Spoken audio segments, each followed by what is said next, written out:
12th முடிச்சு எந்த ஒரு ட்ரீமுமே இல்லாமல் இருந்தேன்னா நர்சிங் படித்து அப்ராடு போகலாங்கிற ஒரு அட்வர்டைஸ்மெண்ட் பார்த்து பக்கத்து காலேஜ்லேயே படிக்க போயிட்டேன். அங்கே போய் நல்ல ஃப்ரெண்ட்ஸ் கிடைச்சாங்க. ஃப்ரெண்ட்ஸ் மட்டும் இல்லை, நிறைய அசைன்மெண்ட்ஸ், நிறைய work, corona duty, corona vaccination duty, அந்த மாதிரி இன்னும் நிறையவே கிடச்சிச்சு.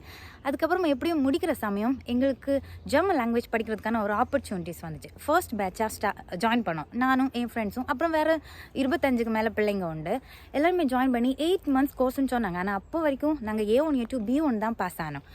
அது வரைக்கும் ஸ்மூத்தாக போயிட்டு இருந்து. பட் B2ல் போகும்போது ஃபெயில் ஆகிட்டு அப்புறமா திரும்ப 8 மந்த்ஸ் கிட்டே இருந்து படித்து திரும்ப B2 எழுதி அது பாஸ் ஆகிட்டேன். அதுக்கப்புறமா first interview fail, second interview அழுதுட்டேன், கண்டிப்பாக fail, third interview fail, fourth interview என்னடா இதுவும் கிடைக்குமா போகுது அப்படின்னு இருந்த சமயம் ஃபோர்த் இன்டர்வியூ கிடச்சிச்சு.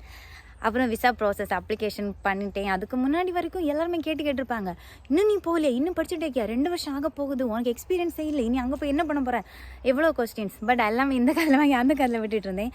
சொல்லணும்னா என் பேரண்ட்ஸை சம்மதிக்கணும். ஏன்னா இவ்வளவு 2 வருஷமாக நான் வேலைக்கு போகாமல் சும்மா படிச்சுருந்தேன். படிச்சுட்டும் இருக்கல, விளையாடிட்டு தான் இருந்தேன்னு சொல்லலாம். பட் அவங்க எனக்கு சப்போர்ட் பண்ணாங்க, நீ பண்ணுறியா, நீ பண்ணு, ஓகே எல்லாம் நடக்கும்.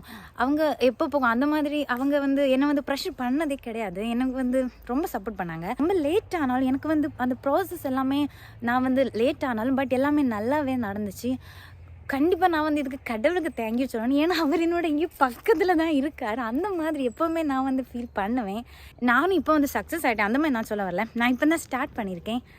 நான் இந்த என்னோடய ஃபர்ஸ்ட் இந்த புதிய யூடியூப். ஸோ இதில் என்னோட ஒரு சின்ன ஒரு ஜேர்னியை போடலான் இருக்கேன். அதுக்காக தான் இது, ஓகேவா? நீங்கள் திறந்து போகிறீங்க. ஏன்னா நம்ம லைஃப் அன்பிரடிக்டபிள். இப்போது நான் நடந்து போய்ட்டுருக்கோம், தலையில் ஒரு மரம் விழுந்தால் கூட சொல்ல முடியாது. அதனால இருக்கிற நாளைக்கு இருப்போமானே தெரியாது. ஸோ இருக்கிற டைம் ஹாப்பியாக இருங்க. ப்ராப்ளம் வந்தாலும் அந்த ப்ராப்ளம் எப்படி போயிடும், இல்லைன்னா நம்ம அந்த ப்ராப்ளம் மறந்துடுவோம். ஸோ தூங்கி எழுமினா அந்த ப்ராப்ளம் அங்கே போயிடும். ஸோ நீங்கள் அது சேடாவோ இல்லைன்னா அதே பிடிச்சிட்டோ அப்படியெல்லாம் இருக்க வேண்டாம். Free advice. ஓகே, இவ்வளோ நேரம் பார்த்துட்டதுக்கு ரொம்ப தேங்க்யூ. பை.